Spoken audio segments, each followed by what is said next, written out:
Imagine it. The anticipation hangs heavy in the air, the lights go down, plunging the arena into near darkness. The crowd roars, a deafening wave of sound crashing over the fighters. Two fighters stand across from each other, a silent battle of wills waged before the first blow is even thrown. In a cage, one is a karateka, a master of striking, forged by discipline, years of dedication etched into every movement. The other, a relentless wrestler, a powerhouse of takedowns and control. The bell rings. The clash is on. Who wins? Which style will prevail? For centuries, across dojos and training halls, martial artists argued, debated with passion and conviction, which style truly reigns supreme, the most effective, the most devastating in a real fight. Every master claimed, with unwavering certainty, their art was unbeatable, the pinnacle of combat, their techniques too deadly for sport. But these were just stories, legends passed down through generations, never tested, put through the crucible of real competition, never proven. Then came the cage, the ultimate fighting championship. Suddenly the debate was settled, no longer confined to theory. With blood and sweat, the raw reality of combat laid bare, not words. The cage became the ultimate lie detector, exposing the flaws and strengths of every style, exposing what worked, the techniques that held up under pressure, and what didn't. It wasn't about tradition, the adherence to ancient forms and rituals, or philosophy anymore. It was about effectiveness. What survives when your opponent standing toe-to-toe with you is just as skilled, just as determined, and wants to take your head off. The search for the ultimate fighting style, the one to rule them all, had begun, a quest for the most effective techniques, and the answers were more complex, more nuanced than anyone expected. The age of theory was over, the age of proof had begun. Let's break down the old guard, those who dedicated their lives to mastering a single path. The specialists, each a master of their chosen discipline. Strikers, the masters of stand-up combat. Boxers with perfect punches, honed through years of dedicated training. Muay Thai fighters wielding elbows and knees with devastating precision. Karatekas with explosive kicks, delivering power with every strike. Grapplers, the artists of control and submission. Wrestlers who dominate with control, dictating the pace and position of the fight. BJJ artists who turn the ground into their ocean, seeking submissions with every movement. Kung Fu, with its centuries of tradition, a diverse and complex martial art, and unique movement, added even more flavor to the martial arts landscape. Each style was a universe, a complete system of combat. Its masters convinced deep specialization was the key to unlocking true fighting potential. For years they ruled their own realms, perfecting their craft in isolation, never forced to prove themselves outside their comfort zone.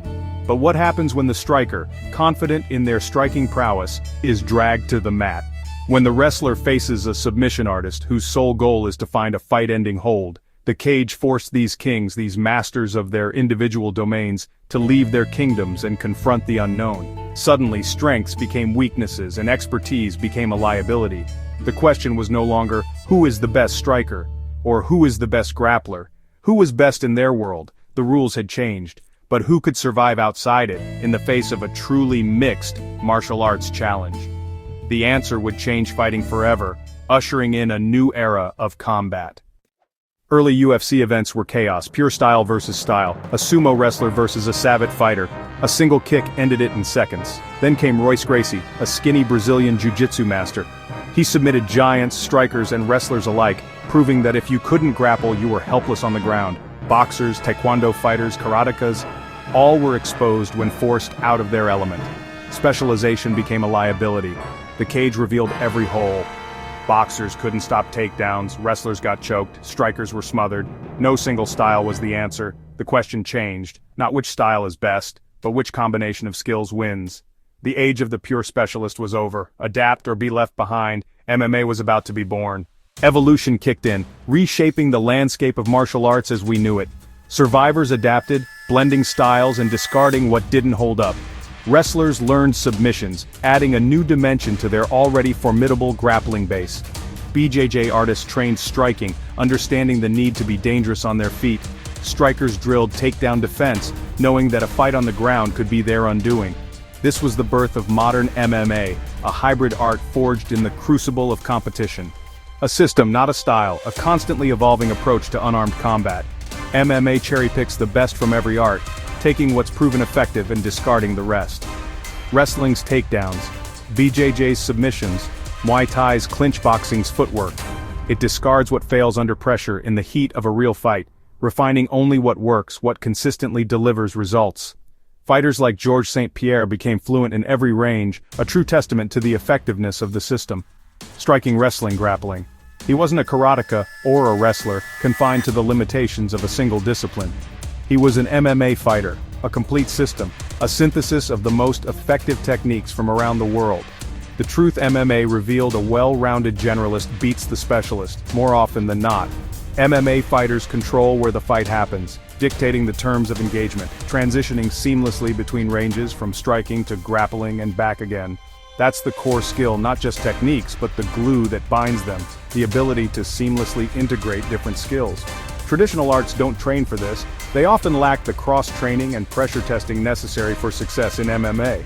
MMA is the ultimate problem-solving method for combat, a constant process of adaptation and refinement. The game had changed forever, ushering in a new era of mixed martial arts. We've seen it play out. McGregor's striking versus Khabib's relentless grappling. Khabib's pressure won, but then Adesanya used takedown defense to outstrike wrestlers. Ngannou, a knockout artist, shocked everyone by wrestling to victory. The game keeps evolving. What worked yesterday might fail tomorrow. Today's MMA fighters are the most skilled, disciplined, and adaptable athletes in combat sports history. They train every discipline, study film, and push their limits daily. The pioneers walked so today's fighters could run. Has MMA reached its final form, or is another revolution coming? The cage is still the ultimate laboratory. The experiment isn't over. What do you think?